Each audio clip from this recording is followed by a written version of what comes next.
The lawyer didn't slide any documents across a table that day. There was no courtroom, no judge, no dramatic reading of a will. What happened was quieter than that, and somehow, because of that, it hit so much harder. It happened in a bedroom. On the edge of a bed. Between two people who had been sleeping next to each other for 6 years without one of them knowing the other was quietly drowning. And when it finally came out, when the truth finally broke the surface, I understood something that I think a lot of people go their whole lives without understanding. Sometimes the most important thing a person can inherit isn't money. It isn't property. It isn't a name. It's the moment someone finally trusts you enough to tell you the truth.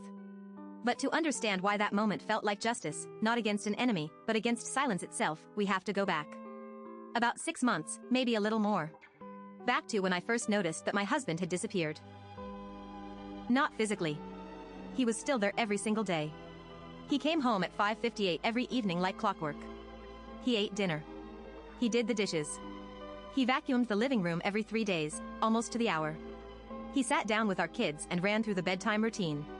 He kissed me goodnight. He went to sleep. And then he did it all again the next day. I know that sounds like a perfectly fine life. And from the outside, I promise you, it looked like one. We had a good home. We had 2 kids we were crazy about. I was pregnant with our 3rd. My husband had kept his job through the pandemic when half the people we knew had lost theirs. On paper, we were doing better than most. But something was wrong. I could feel it the way you feel a draft in a room before you can tell where it's coming from. There was a cold that I couldn't locate, and it was coming from the person I knew better than anyone in the world. The man I married, the man I had been with for 6 years, was warm. He was funny in this quiet, dry way that always caught me off guard. He would do these small, ridiculous things just to make me laugh. He had opinions about everything. He would talk to me for hours about nothing, and somehow those conversations about nothing were always the best ones we ever had. That man had vanished. And in his place was someone who looked exactly like him, moved exactly like him, answered to his name, but felt completely hollow. I started calling him the robot. Not to his face. Just in my own head, when I was trying to make sense of it. Because that's what it felt like. Like someone had taken my husband and replaced him with a very accurate copy that had no inner life. He didn't laugh anymore. Not really. He smiled sometimes, the way you smile when someone holds a door open for you. Polite. Automatic. Gone in a second. He stopped initiating conversation. If I asked him something, he'd answer. If I didn't ask, he was quiet. He'd sit in the living room after the kids were in bed and just stare at the television, and I wasn't always sure he was actually watching it. And here's the thing, here's the part that made it so hard to name and so hard to confront. He was doing everything right. Every single thing a husband and father is supposed to do, he was doing it. The dishes. The vacuuming. The bedtime stories. The goodnight kisses. He wasn't neglecting us. He wasn't being cruel. He wasn't disappearing to a bar or staying late at work or coming home smelling like someone else's perfume. He was just absent. Present in body and completely absent in spirit. And I didn't know what to do with that. Now, I want to be honest with you. I'm not going to sit here and pretend I handled all of this perfectly. There were moments when I felt frustrated. When I wanted to shake him and say, I am right here. I am your wife. What is going on inside your head? There were moments when I took it personally. When I wondered if I had done something wrong, if I had somehow pushed him to this place, if the pregnancy had changed how he saw me. Those were dark thoughts and I'm not proud of them. But they were real, and I think a lot of you will understand them. What I did instead of acting on those feelings was I waited. I watched. I tried to understand before I tried to fix. That's something my mom always said. She used to tell me, before you open your mouth, make sure you know what question you're actually asking. I didn't fully understand that when I was younger. I understand it now. So I watched him. And I noticed things. I noticed that the only time he ever looked remotely at peace was in that gap between pulling into the driveway and walking through the front door. There was this window of maybe 30 seconds, sometimes a minute, where he'd just sit in the car. I could see him from the kitchen window sometimes. He'd lean his head back against the headrest and close his eyes. And then he'd open them, take a breath, pick up his bag, and come inside. At the time, I thought he was just decompressing from the commute. That's what I told myself. Looking back, and I mean really looking back, I should have seen it then. That wasn't decompression. That was a man preparing himself. Bracing himself. Like an athlete in a locker room before they go back out onto a field they're not sure they can cross. I noticed that he started carrying a pack of gum everywhere. He'd always been someone who kept a piece in his pocket now and then, but this was different. He was going through a full pack every couple of days. I asked him about it once and he just said he'd been trying to cut back on coffee. I believed him. Why wouldn't I? Looking back, I should have seen it then, too. I noticed that sometimes at dinner he'd go very quiet and very still, and I'd catch him staring at his plate in a way that wasn't really about the food. Like he was somewhere else entirely. I'd say his name and he'd snap back and smile and ask what I was saying. And I'd repeat myself and we'd move on. I noticed. And I filed each thing away. And I didn't put them together until later. The person who finally helped me put them together, who helped me find the words for what I was seeing, was my best friend. I'll call her Dee. We've known each other since we were 19 years old. She's the kind of person who says the thing that's true even when it's uncomfortable, and she does it with so much love that somehow it doesn't hurt. I called her one afternoon when the kids were napping. I was sitting in the kitchen and I just started talking and couldn't stop. I told her everything. The silence. The routine. The gum. The car. The hollow smile. The way I felt like I was living with a stranger who was wearing my husband's face. She listened to all of it without interrupting. And when I finished, she was quiet for a moment. Then she said something I've been thinking about ever since. She said, "It sounds like he's not shutting you out. It sounds like he's holding himself together with both hands and he's using everything he is just to keep standing up. There's nothing left over. That's not a man who stopped caring. That's a man who's terrified of falling." I sat with that for a long time after we hung up. Terrified of falling. Because here's what I knew about my husband, what I had known since the very beginning of our relationship. He is not a man who asks for help easily. Not because he's stubborn, exactly, and not because he's proud in a bad way. It's deeper than that. He grew up in a household where the men carried things quietly. Where you didn't put your problems on other people's plates. Where strength meant silence and silence meant you were handling it. He had never once, in 6 years of marriage, told me he was struggling without me first creating a space so safe and so gentle that he could barely notice he was walking into it. So I decided I was going to create that space again. And this time I was going to make sure the door was wide open. I spent 2 evenings writing everything down. Not a letter to him, though I thought about that. Instead I wrote a post. I wrote out everything I had been observing, everything I was feeling, everything I was afraid of. I wrote it honestly and I wrote it without blame. I wrote about the man I had married and the silence that had moved in to replace him. I wrote about how much I loved him.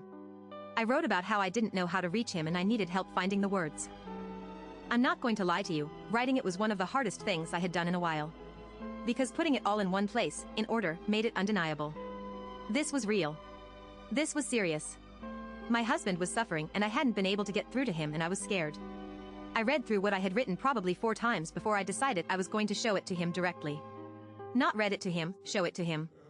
Let him sit with it and process it at his own pace, in his own head, without me watching his face and waiting for a reaction. Because I knew him.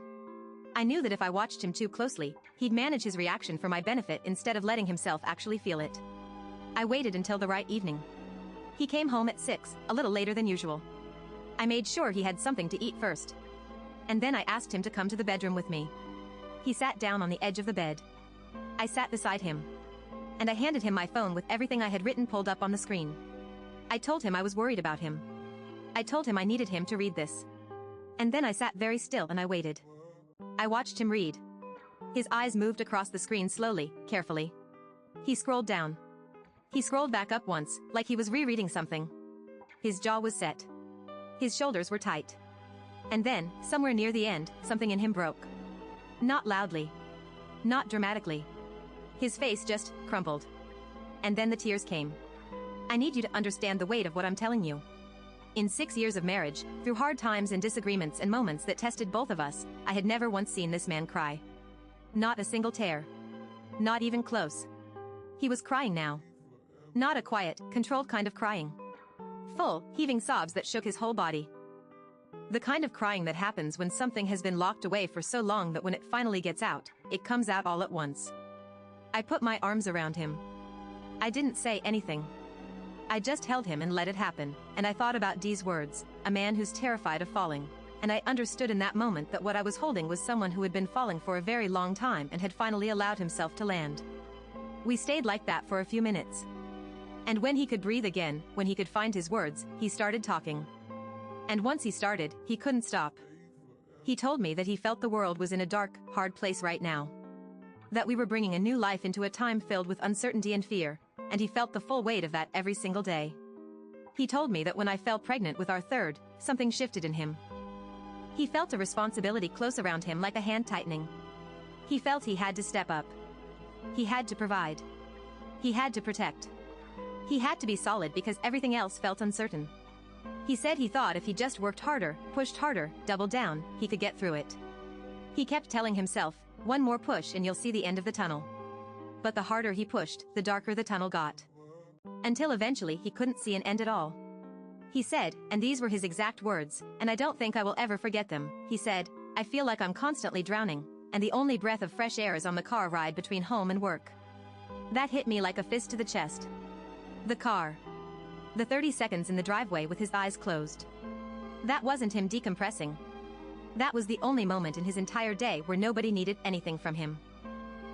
Not his boss. Not the kids. Not me. For 30 seconds, in that car, he could just be a person who was exhausted and scared and didn't have to hold anything up. 30 seconds. That was what he had. And then he told me about the gum. He reached into his pocket and he pulled out the pack I had noticed, the pack I had explained away with the coffee excuse, and he held it out to me. He said, this is for when it gets so bad that I throw up. I stared at that pack of gum. He had been getting physically sick from stress. He had been quietly excusing himself, dealing with it alone, popping a piece of gum so nobody would notice, and then walking back into his day like nothing had happened. And he hadn't told me. Not once. Not a word. I asked him why. I asked him why he hadn't told me any of this.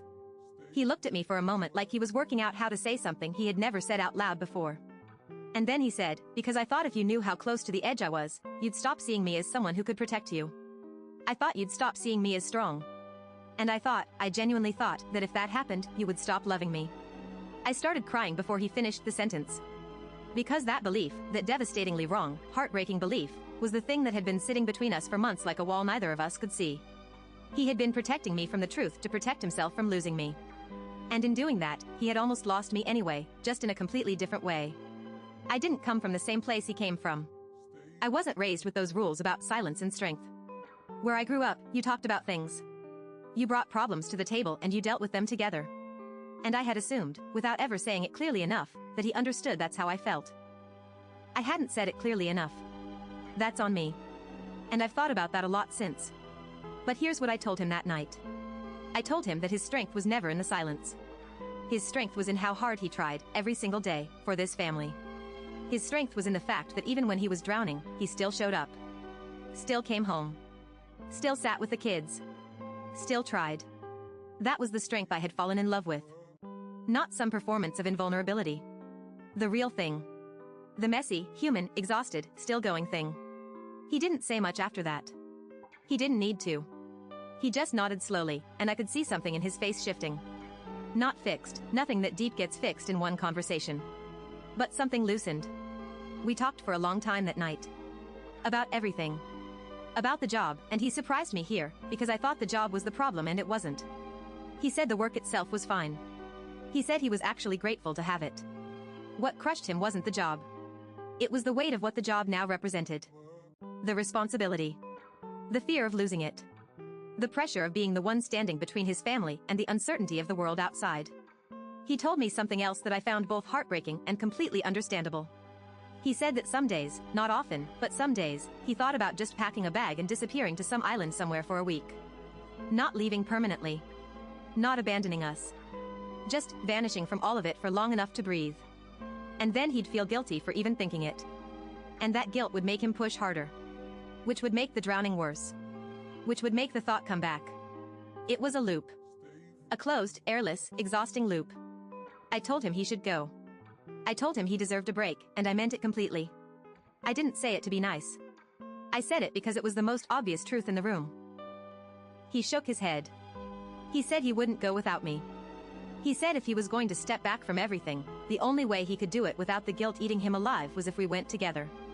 Like we used to.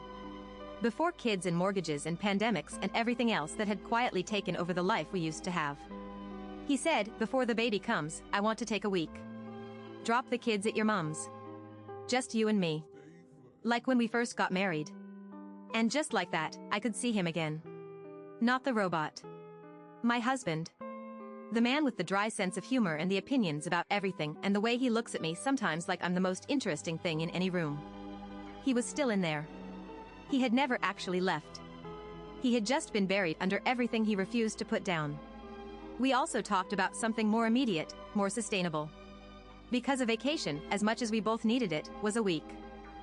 And the rest of life is all the other weeks. We talked about carving out real time for him every single day. An hour, maybe two, that belonged entirely to him.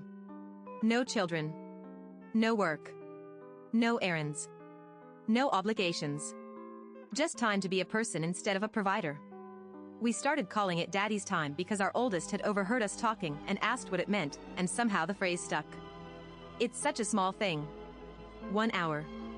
And yet when I said it out loud, when I told him that this hour was his, every single day, no negotiation, I watched him look at me with this expression I can only describe as relief mixed with disbelief. Like he hadn't known he was allowed to want that. That's the part that will stay with me the longest. Not the crying, not the gum, not the car.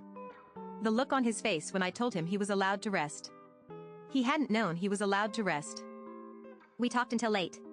And when we finally ran out of words, he went out to the living room where the kids were still up, later than they should have been, full of the chaotic, beautiful, exhausting energy that small children carry everywhere. And he got down on the floor with them. And he played.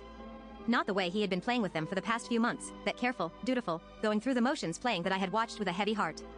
He actually played. He was loud. He was silly. He chased them around the living room and let them climb on him and laughed a real laugh, not the polite automatic one. I stood in the doorway and watched, and I had to turn away because I didn't want him to see me crying again. For the first time in months, I didn't see the robot. I saw my husband. The next morning, I called his boss and told him he had a migraine and wouldn't be coming in. His boss didn't hesitate for a second. Told him to rest and come back whenever he felt ready. And my husband slept in until almost 10 o'clock, which for a man who had been up at 6 every morning for years might as well have been sleeping until noon. I made coffee. I let the kids be a little loud and a little chaotic. I didn't try to make it quiet or perfect. I just let it be a normal morning, the kind where nobody needs to be anything in particular. He came downstairs in his sweater with his hair still messy, and he sat down at the kitchen table and I handed him a mug and we just sat together in the morning light and didn't say very much at all. And it was the best conversation we'd had in months. Now, I know some of you listening to this are thinking, okay, but one conversation doesn't fix everything. And you're right. It doesn't. We know that. We talked about that too. One night of honesty, one day off work, one planned vacation, none of that unwinds months of silent suffering by itself. Healing doesn't work like a light switch. You don't flip it and suddenly everything is bright. But what that night did was open a door that had been shut for too long. It broke the silence. And once the silence is broken, things can actually start to move. He knows now that he doesn't have to carry it alone. That's not a small thing. That's actually everything. Because the weight wasn't just the job or the baby or the pandemic or the money or any single piece of it. The weight was carrying all of it in silence, believing that putting it down, even for a moment, even just to show it to the person who loves you most, would cost him everything. It didn't cost him anything. It gave him something back. There's a version of this story that could have gone differently. I think about that sometimes. I think about what would have happened if I had let the frustration win. If I had confronted him with accusations instead of honesty. If I had made it about me instead of about him. If I had pushed instead of waited. If I had demanded answers instead of creating a space safe enough to hold them. I think about what would have happened if I had never written any of it down. If I had just kept watching from the kitchen window as he sat in that driveway with his eyes closed, and told myself it was about the commute. The evidence I brought to that conversation wasn't a legal document or a bank statement. It was every small moment I had been quietly collecting and paying attention to. The gum. The car. The hollow smile. The fixed routines. Everything I had noticed and held carefully and brought together into something true. And when I laid it in front of him, when I put the phone in his hands and let him read every word, his face didn't go white the way a caught person's face goes white. It went open. Like a window being pushed up after a very long winter. Nobody said anything for what felt like a long time after he finished reading. The house was quiet. I could hear the kids in the other room. I could hear the low sound of the street outside. I sat next to him and I waited, and the waiting was the most important thing I have ever done. Because in that silence, before a single word was spoken, something was already being decided. He was deciding whether to let me in. And I was deciding to stay absolutely still and make sure the door stayed open long enough for him to walk through it. He walked through it. And I caught him on the other side. I've thought a lot about what the actual inheritance is in a marriage. What it is that you're really passing down, really building, really protecting. And I don't think it's the house or the savings or any of the things that are easy to point at and count. I think it's the right to fall apart in front of the person you chose. The inheritance of safety. The knowledge that the person across from you will not leave when you finally stop pretending. That is the thing worth building. That is the thing worth protecting at all costs. My husband was raised to believe that showing weakness would cost him love. That was what he inherited from the world he grew up in. And for a long time, without realizing it, he was passing that same belief forward, carrying it silently, performing strength, paying the price of it in a pack of gum and 30 stolen seconds in a parked car. What we built that night was something different. A different kind of inheritance. One that says, you are allowed to be human here. You are allowed to be tired here. You are allowed to not know if you can keep going, and the answer to that will never be silence and it will never be alone. He's doing better. Not perfectly. Not instantly. But better. We have the vacation on the calendar. We have daddy's time built into every day. We talk more, not about logistics and schedules and the kids' routines, but about actual things. How he's feeling. What's sitting heavy. What he needs. He's learning, slowly, to put words to it before it gets to the point of drowning. And I'm learning to ask the right questions before the silence gets too loud. Our third is due in a few months. There are days when the weight of that is still visible on his face. When I can see him calculating and worrying and running the numbers in his head. But now, when I see it, I can say something. And now, when I say something, he answers. That's the whole victory. That's it. It doesn't look like a courtroom scene. It doesn't look like a lawyer sliding papers across a table. It looks like a man and a woman sitting on the edge of a bed at night, finally telling each other the truth. So here's the question I want to leave you with. And I want you to think about it honestly, because I think it matters. We talk a lot about the people who betray us. The ones who lie, who leave, who take more than they give. We tell those stories because they're dramatic and they're satisfying, and there's a clear villain and a clear victim and a clean ending where the wrong person loses. But what about the people who are hurting themselves in silence right next to us? What about the ones who aren't villains at all, who are just so afraid of losing your love that they've stopped showing you who they are? What do you do when the person you need to fight for isn't fighting you, they're just disappearing? I chose to reach for him. I chose to hold the door open. I chose to show him the truth of how I saw him, in writing, on a screen, in the quiet of a bedroom at night. And he chose to walk through. Was that enough? Was that the right call? Or should I have said something sooner, pushed harder, broken through the silence before it got that far? I genuinely don't know. I think about it. I really do. All I know is that right now, tonight, my husband is in the living room playing with our kids. And it doesn't look like a chore. It looks like a man who remembered why he was doing all of it in the first place. That's enough for me. For now, that is more than enough. The lesson I took from all of it is this: people who count on your silence to protect their lies are always shocked when you stop being silent. Was I wrong to do what I did, or did they get exactly what they earned? Let me know in the comments. Tell me what you think. Was I right to wait, to watch, to build the space before I tried to fill it? Or should you always push harder when someone you love starts to disappear? I read every comment. I always do. And I want to hear from you.